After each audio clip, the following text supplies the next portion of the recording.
What's going on, Big Blue Nation? Will Turpin, UK superfan here. On today's video, we're going to preview Kentucky's next game, which will be Tuesday night, Rupp Arena.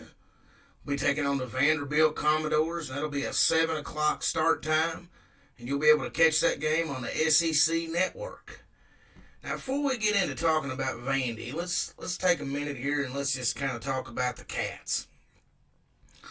You know, one of the things that kind of stuck out to me as I've kind of went back and looked at the tape, especially on the last couple of games, is, the development of Devin Askew. If you look at where he's at now compared to where he was at, say 6 weeks ago, he's playing with a lot more confidence. He's really playing with a lot more moxie, And, you can just kind of tell that, between the hard work that he's put in and the work, that the coaching staff has done, with Devin, it's made a huge difference. And it's really sort of been a catalyst to kind of getting, us playing a little bit better, as we're trying to, figure all this out, and moving forward into this next game against Vandy, I'm really not expecting Terrence Clark back. We just played on Saturday. It's going to be a quick turnaround, so there's only going to be one practice, which will be today here on Monday. So, I don't really have an update or anything that would guarantee that, but I'm just kind of making a pretty good guess that I doubt Terrence Clark will be back. He'll probably miss at least one more game. So, this is another situation where Dante Allen is probably going to see another 20-plus minutes. And, he really has a chance to give this team some identity that it desperately needs. He fueled our win against Mississippi State. And, if he can really play anywhere near that level, moving forward, we could start to develop who we are as a team, and kind of start the process of putting all these pieces together, to see exactly what we've got to do, to reach our ceiling as a team. The next guy I really want to talk about here is Lance Ware. He's another guy that's really playing winning basketball. When you look at the tape, the things that stand out are, he's fundamentally probably one of the most sound players on the team. He makes that simple, the simple passes that you need to make. He can throw the ball into the post.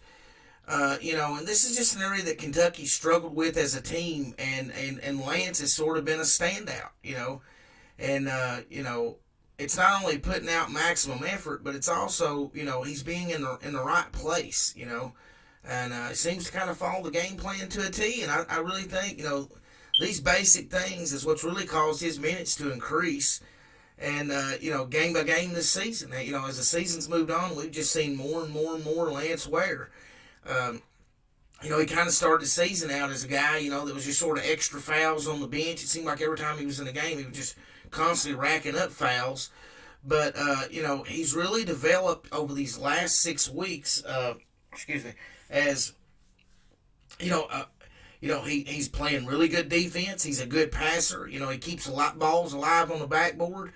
He just makes the plays that kind of really help you win ball games down the stretch. And it's been really fun to watch his development early on in the season. And that, for me, as a fan of Kentucky, that's actually one of my favorite things every year is watching, players develop. From the beginning of the year on through. And, here he is, just a young freshman, not the most heralded guy either. And, he's just come in and put the hard work in, and it's really nice to see it. He had 12 rebounds and 4 assists the other day against Mississippi State. Just made winning basketball plays. The next cat that I want to talk about is Isaiah Jackson, due to Ware taking more minutes, we've seen Isaiah's minutes sort of dip down into the low 20s. But, this is not necessarily a bad thing, because, if you really look at Isaiah's numbers, his rebounds, blocks, and steals per minute, they've actually gone up. So he's actually having more of an impact on the game. So it really just makes us a more diverse team, especially on the defensive end. Those guys are actually starting to kind of figure out what the best version of themselves are. And we all, we hear Cal talk about that a lot, but I mean, it's actually true. Each player needs to, Coach Justice talked about it in the presser before the Mississippi State game, trying to get every player to be able to picture what the best version of them is out there on the floor, and then trying to get them to execute and be that version. And these players that I'm talking about right now, I think we're seeing them sort of, able to do that. And if, like right now, guys, if you're enjoying this video, if you don't care, go ahead and hit that like button for us too.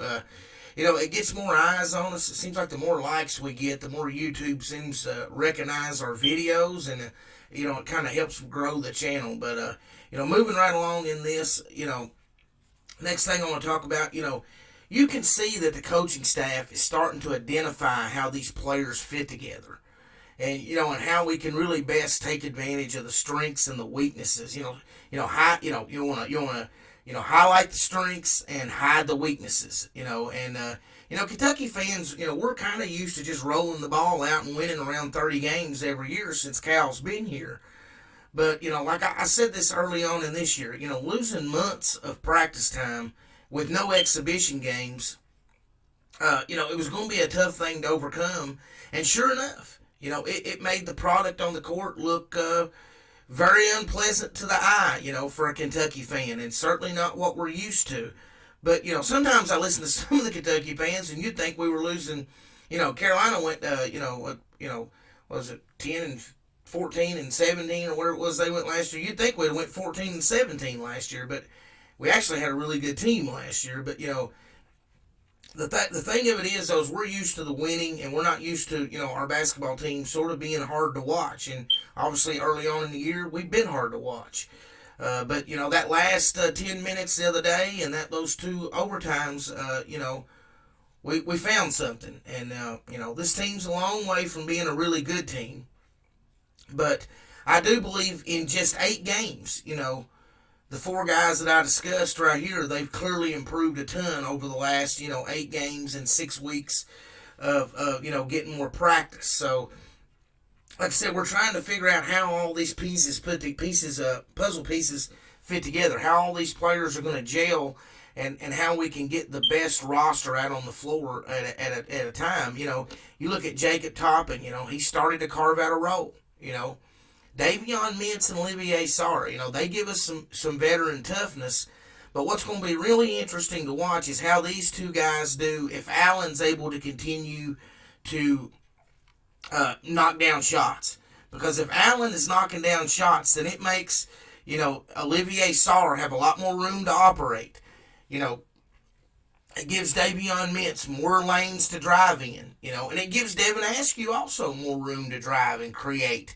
And that's what we've had a hard time doing is, that's why you see the assist be so low. We've had a hard time creating for one another. And part of that is just because the floor has become so unspaced. Spacing's been terrible. And part of the reason why that's been the case is because we haven't been able to knock down with any consistency enough perimeter shots to really keep the defense honest. And it's really, that's why the product has looked so bad. And that's why just one guy going out there and knocking down some shots,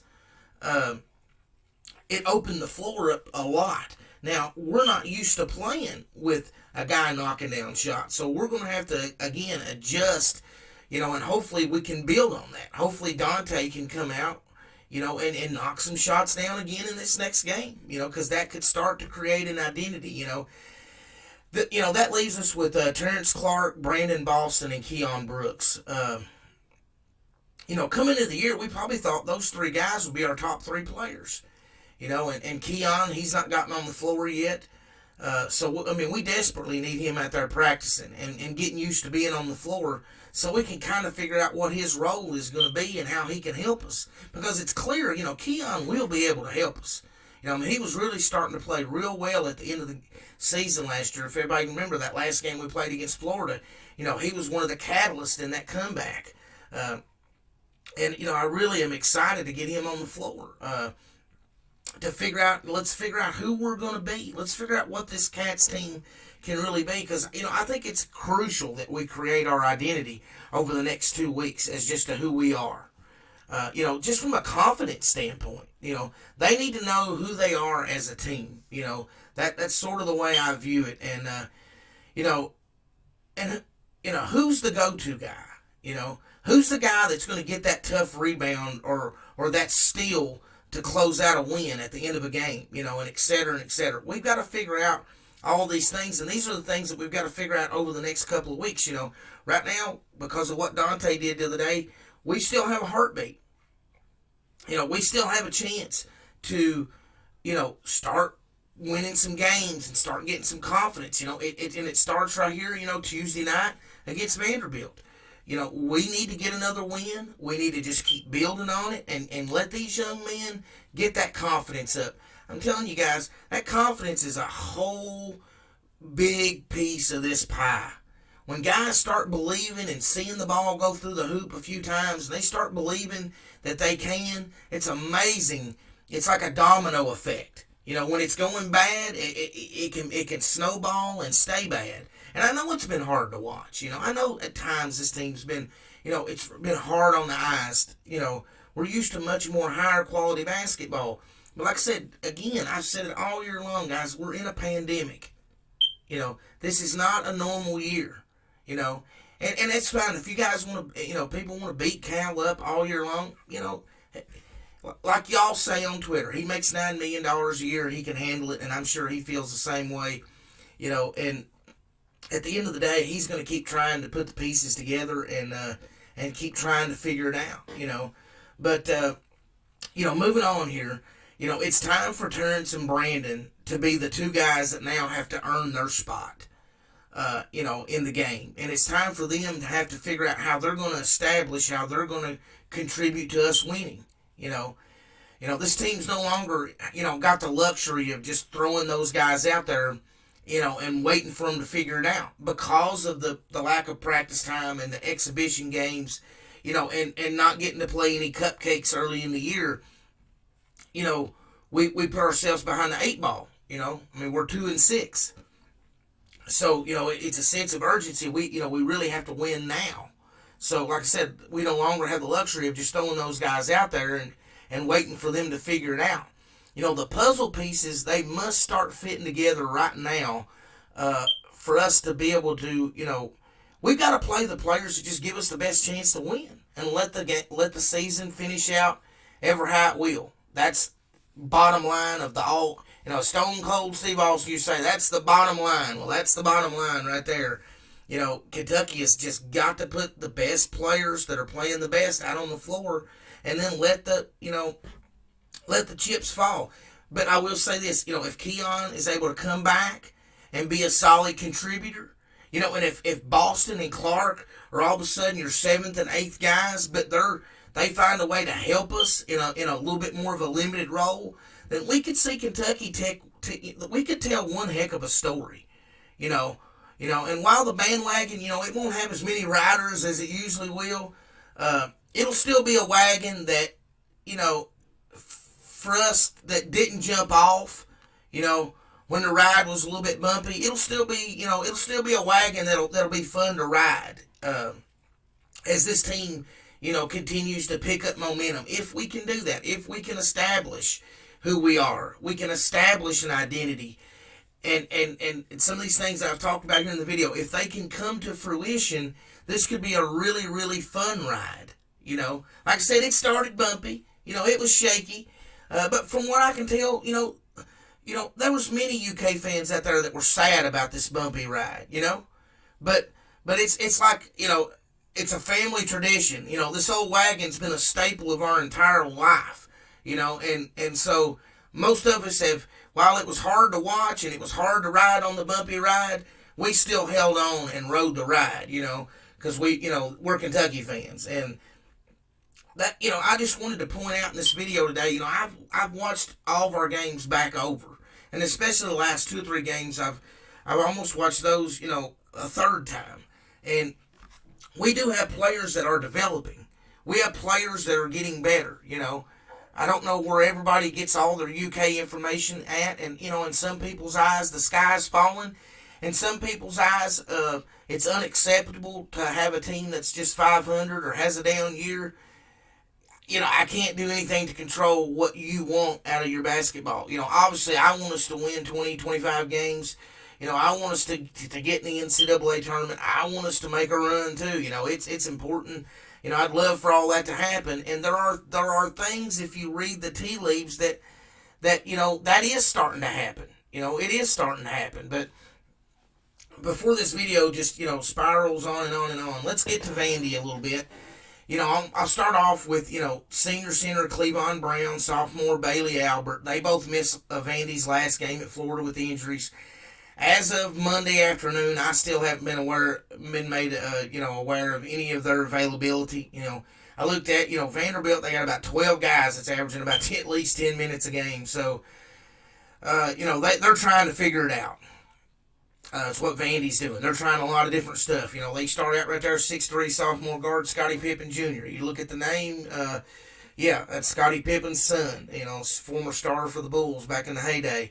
He's the straw that stirs the drink for Vandy, and he's averaging around 23 points a game, shooting about 40% from the 3-point line. I mean, he's the guy that has the ball in his hands the most. He's the guy that's like I said, he makes things happen. He's a perennial scorer. Next is 6-foot freshman guard. He's really more of a point guard for Jerry Stackhouse's team.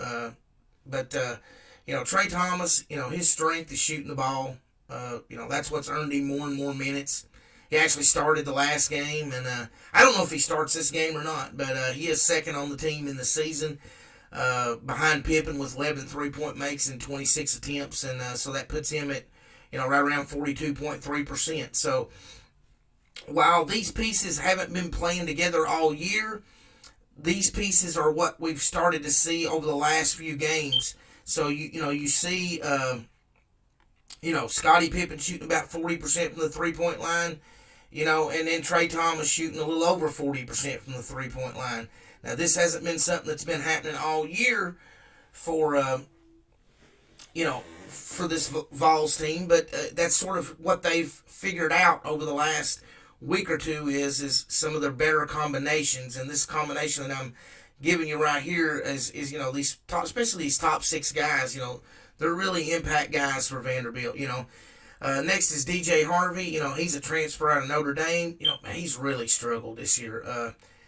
He missed a couple of games, and he's just not been able to, get it going shooting the ball wise. But, the tape don't lie. He has the ability to put the ball on the floor, create shots for himself, and create shots for other players as well. And he just hasn't been able to consistently throw it in the ocean. But DJ Harvey still has tremendous upside, and, at some point he's going to find his stroke. And, I hope that's not Tuesday night against our Cats. Next up is Miles Stute. He's only really seen action in 3 games for the Commodores this year. But he started the last game. And, he's a 6'7" freshman forward that comes to Vandy as a big-time pedigree as a shooter. In his first start of the season, he did just that. Banged out 3 out of 4 threes. And, Vanderbilt is a lot like us, in the fact that they're still, like I said, I'll say it again, they're still trying to figure it out and figure out how to maximize their roster. And while against Florida, they didn't look the best defensively, one thing about Vanderbilt, they could score the ball.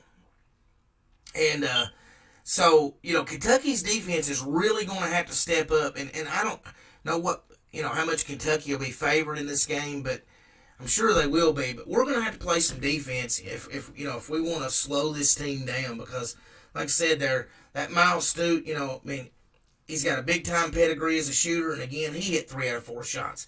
So you see Stute, Thomas, and Pippen all have pedigrees as scorers and shooters, and they've been doing it recently. So it's a matter of Jerry Stackhouse can get this particular group to be able to play defensively. That's what's been the challenge for Stackhouse early on in the year, and especially the last week or two, which is more what I focused on more than anything was the last week or two. Next up, 6'9", sophomore Dylan Disu. He's a versatile big man. He can play in the post. He can go out and shoot for 3. He'll be a hard cover for Kentucky. He comes in averaging 11 points, 9 rebounds a game.